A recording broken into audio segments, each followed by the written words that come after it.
ছাত্র জনতার অভ্যুত্থানে ভারতে পালিয়ে যান শেখ হাসিনা। ক্ষমতাচ্যুত প্রধানমন্ত্রী শেখ হাসিনার ভারতে অবস্থানের ৪৫ দিন অতিবাহিত হয়ে গেছে।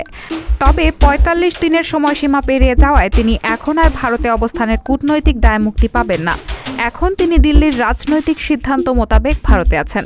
মানবিক কারণ বিবেচনায় তাকে আশ্রয় দিয়েছে ভারত। শেখ হাসিনা কিসের ভিত্তিতে ভারতে অবস্থান করছেন সে সম্পর্কে দিল্লির তরফ থেকে প্রকাশ্যে কোনো ব্যাখ্যা দেওয়া হয়নি। যদিও দিল্লি বলছে ভারতের কূটনৈতিক সম্পর্ক হবে অন্তর্বর্তী সরকারের সঙ্গে। ভারতের পররাষ্ট্রমন্ত্রী সুব্রামনিয়াম জয়শঙ্কর বলেছেন, আমরা যে সরকার ক্ষমতায় থাকে তার সঙ্গে কাজ করি। শেখ হাসিনা যে ভারতে আছেন সেটা স্বীকার করলেও কিসের ভিত্তিতে তিনি আছেন সে সম্পর্কে দিল্লির তরফ থেকে কিছুই বলা হয়নি।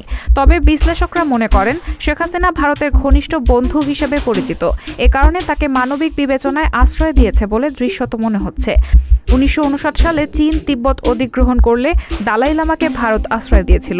১৯৯২ সালে আফগানিস্তানের ভারতপন্থী নেতা মোহাম্মদ নজিবুল্লাহকে আশ্রয় দিয়েছিল ভারত। ১৯৭৫ সালের ১৫ই আগস্ট বঙ্গবন্ধু শেখ মুজিবুর রহমানকে পরিবারের অধিকাংশ সদস্য সহ হত্যা করা হলে শেখ হাসিনা ও শেখ রেহানাকে ভারতে আশ্রয় দিয়েছিলেন তদানীন্তন প্রধানমন্ত্রী ইন্দিরা গান্ধী। ১৯৮১ সালে বাংলাদেশে ফিরে আসার পূর্ব পর্যন্ত শেখ হাসিনা ভারতে আশ্রিত ছিলেন।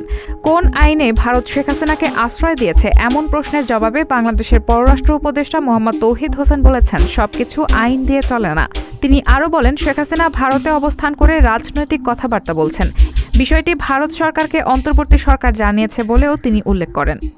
বাংলাদেশ ও ভারতের মধ্যে প্রত্যর্পণ চুক্তি আছে। ২০১৩ সালে শেখ হাসিনা সরকার এই চুক্তিটি সই করেছিল। এই চুক্তির আওতায় অন্তর্বর্তী সরকার ইচ্ছা করলে শেখ হাসিনাকে ফেরত চাইতে পারে। ভারত শরণার্থী সংক্রান্ত আন্তর্জাতিক কনভেনশন সই করেনি, তাই শেখ হাসিনা শরণার্থী হিসেবে ভারতে আশ্রয় পাবেন না। তবে ভারত একটি সার্বভৌম রাষ্ট্র হিসেবে প্রত্যেকটি আলাদা ঘটনা বিচার বিশ্লেষণ করে রাজনৈতিকভাবে আশ্রয় দেওয়ার সিদ্ধান্ত নিতে পারে।